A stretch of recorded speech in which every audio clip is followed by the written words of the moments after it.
Alright, to start an IV, first you want to do your 5 writes and 3 checks, like always. And do your manual drip rate if you need to, and also prime your tubing, which I've already done. Perform proper hand hygiene, and don gloves, which I have also already done. Then to start the IV, you want to locate the vein after having put the patient's arm in a dependent position, or in this case, PVC pipe. And to help you locate the vein, you can have them clench their fist or do some other things to help you locate the vein. You'll then want to apply the tourniquet, which I already have on here, about 4 to 6 inches above where the vein is. And also you want the vein to be distal, as much distal as you can on the extremity you're performing the IV start on. You want the tourniquet to be tight enough to where it helps you find the vein, but you don't want it so tight as to where you can't feel the pulse.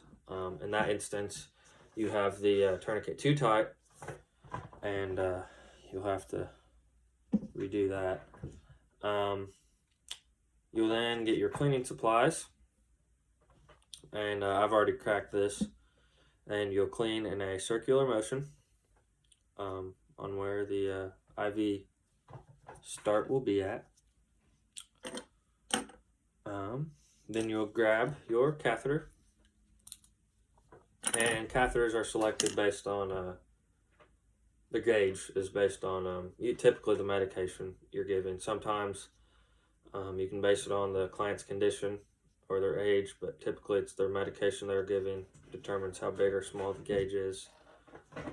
You will then take your catheter, and with your non-dominant hand you can help pull the skin back to make it easier. Also inform them, hey, this might not feel the best. Inform them what you're doing, and with the bevel in the right position at a 30 to 45 degree angle, insert the catheter, and when you're about halfway up and you have backflow, you can then insert the catheter part all the way to the hub, and take the needle part all the way out.